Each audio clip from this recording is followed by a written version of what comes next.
A gente conversa agora com o advogado Martim de Luca, que representa Donald Trump e a empresa Hubble no processo contra o ministro Alexandre de Moraes. Eu agradeço pela presença aqui no Arena. Muito boa noite, doutor. Boa noite, obrigado por ter me convidado. Eu também recebo aqui a nossa Jussara Soares. Obrigado pela presença, viu, Jussara? Boa noite, doutor. Boa noite, Leandro. Boa noite a todos. Doutor, de que forma Alexandre de Moraes teria violado as leis norte-americanas? É muito simples e claro. O ministro do Supremo tem 3 caminhos para assistência judicial nos Estados Unidos e para fazer cumprir uma ordem judicial brasileira nos Estados Unidos. Tem um tratado de assistência legal mútua entre o Brasil e os Estados Unidos, feito desde o ano 2001, se não me engano, no qual a Autoridade Central Brasileira, o Ministério da Justiça, o STF encaminha o mandado para o Ministério da Justiça em Brasília, o Ministério da Justiça encaminha o mandado para o Departamento de Justiça em Washington, é recebido por uma unidade especializada que recebe MLATs, pedidos de assistência do mundo inteiro, encaminha, se cumpre com as leis dos Estados Unidos, o pedido é só encaminhado para o distrito correspondente, nesse caso Tampa, e aí pode ser servida e feita cumprir a ordem judicial. Esse é o principal caminho e o mais comum que é utilizado em todas as investigações criminais. Também tem a Convenção da Haia e também tem um sistema que é utilizado menos em investigações criminais, que é cartas rogatórias. Então você tem 3 caminhos juridicamente válidos com consentimento do governo dos Estados Unidos para fazer isso. É verdade. Quer dizer, às vezes não. O que acabou acontecendo aqui foi que o gabinete do ministro, primeiro, se aproximou a ex-advogados brasileiros da Rumble no Brasil e, pelo que foi informado a nós, demandou que esses advogados sejam recontratados pela Rumble para o propósito de receber o mandado sigiloso. Eu não vejo isso como algo válido. A Rumble não tem presença nenhuma no Brasil. Não tem funcionários, não tem operações, não tem negócios, não tem contas bancárias, não tem nenhum papel no Brasil. E após essa jogada não ter sido exitosa, o gabinete do ministro simplesmente encaminhou um e-mail ao endereço de e-mail legal@rumble.com, que se encontra na Flórida. Sério? Ih, rapaz. Infelizmente, isso não é uma forma válida de fazer cumprir uma ordem judicial brasileira nos Estados Unidos. Isso que dispara esses assuntos de soberania digital que estamos falando. Por quê? Porque a ordem, como foi descrita no complaint, na denúncia no Fórum Federal em Tampa, demanda que a Rumble aplique medidas de censura sobre uma pessoa que não tem sido identificada, mas que é residente dos Estados Unidos. Então, você está demandando que uma empresa americana, sem operações nem contatos com o Brasil, censure as contas de um residente dos Estados Unidos, por razões que não foram explicadas, mas você pode chegar às suas próprias conclusões. E também foi solicitado que a Rumble bloqueie o fluxo de fundos desde a Rumble e desde todos os contribuidores, quem faz propaganda, etc., com essas contas, para o usuário.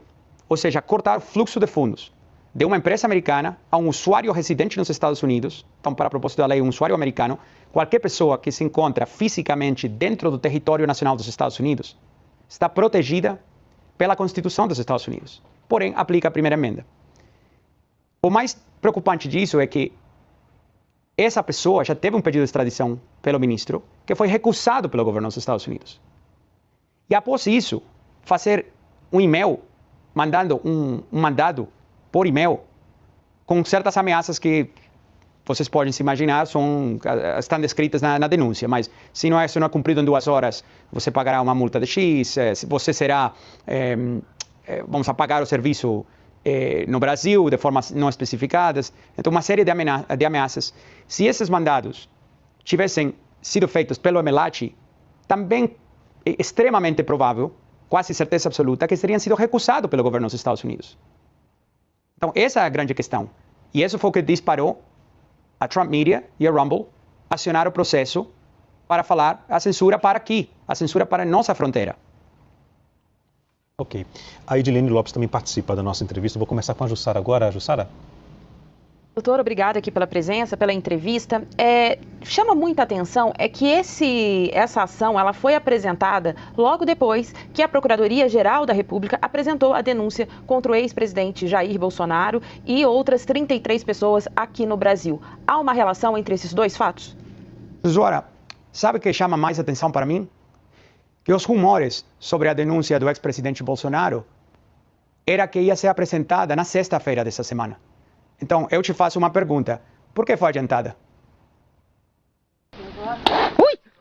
Nossa Senhora! Não, eu quero saber, perguntei ao senhor se há uma relação entre esses fatos. Eu estou fazendo a pergunta ao senhor. De nossa perspectiva, isso. não.